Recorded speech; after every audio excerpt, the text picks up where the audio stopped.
Hi everyone. Today I put foot and ankle mobility on here because we often know when our backs are sore or our quads are tight, but I don't know how often we put the time to focus on our feetsies, and it's really important because everything is connected, and a lot of times when people have issues, it can stem all the way from the bottom.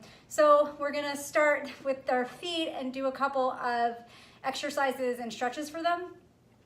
And so I want to just go through some of the ones that I personally like to do.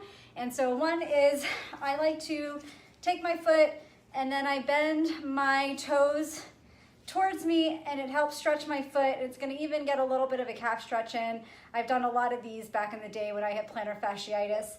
So what I like to do is hold each side for 30 seconds, rest for a bit. You can either rotate feet, rest, or then go back into it. So do about 2 or 3 times, 30 seconds on each foot. So same thing on the other one. You would take your toes, pull those towards you. That's one. And this also will get you ready for the next pose that my friend Kenya taught me in a yoga class, and I've been doing this a lot and I freaking love it. So thank you, Kenya. And she told me they're called screaming toes, which is pretty fitting. It's not going to be the most fun pose, but it's really, really effective. And I'll share this with you. I've been having a lot of pain in my heel, and I don't know if it's plantar fasciitis. I've had it in my other foot, and it doesn't quite remind me of it. Certain things do, but at any rate, some of these exercises, including the screaming toes, have helped it a lot. So definitely spend some time. So with this one, you're going to go on your knees. I'm gonna try to angle myself this way so you can see my feet. And then you're bending your toes, so see how my toes are going in?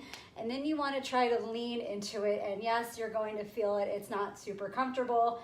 Try to hold it as long as you can.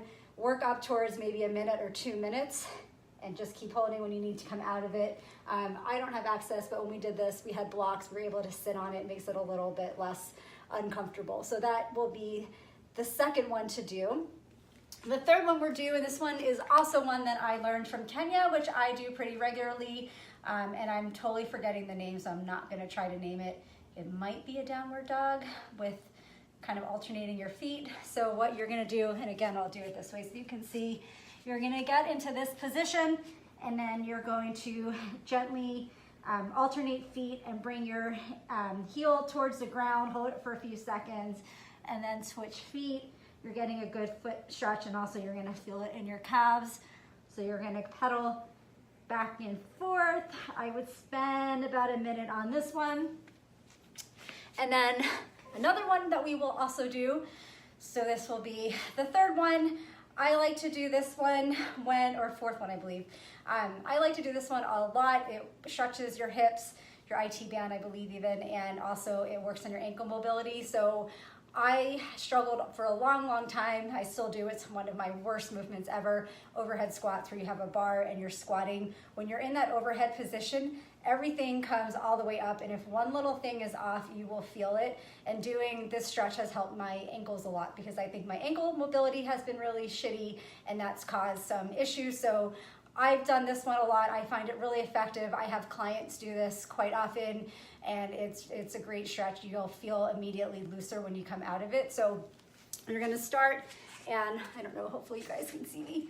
You're gonna put one foot forward, put the other leg back, and you're gonna think about kind of tucking your belly button in towards your spine, and you're gonna lean forward. So you're not gonna try to get necessarily your knee over your toes, but the more mobile you can get and the further you can get your knee closer to your, over your toes, the better the stretch. One thing that helps, if you have access to dumbbells, I usually use like a 10 or 15. I just happen to have a 5. Adding weight is also going to add a little bit of pressure to it in a way that will be able to help you move your foot. So if you have that, you can add it, and then hold that stretch for 30 seconds to a minute, and then you'll come out of it and switch sides. Do that longer if you feel really tight. That's going to help with your ankle mobility, and you will feel amazing. So that should be about it for now. If you guys work through this whole circuit, spend about 5 to 10 minutes on it, depending how you feel with your mobility. I'm gonna also steal something from Kenya to tie this into the holidays.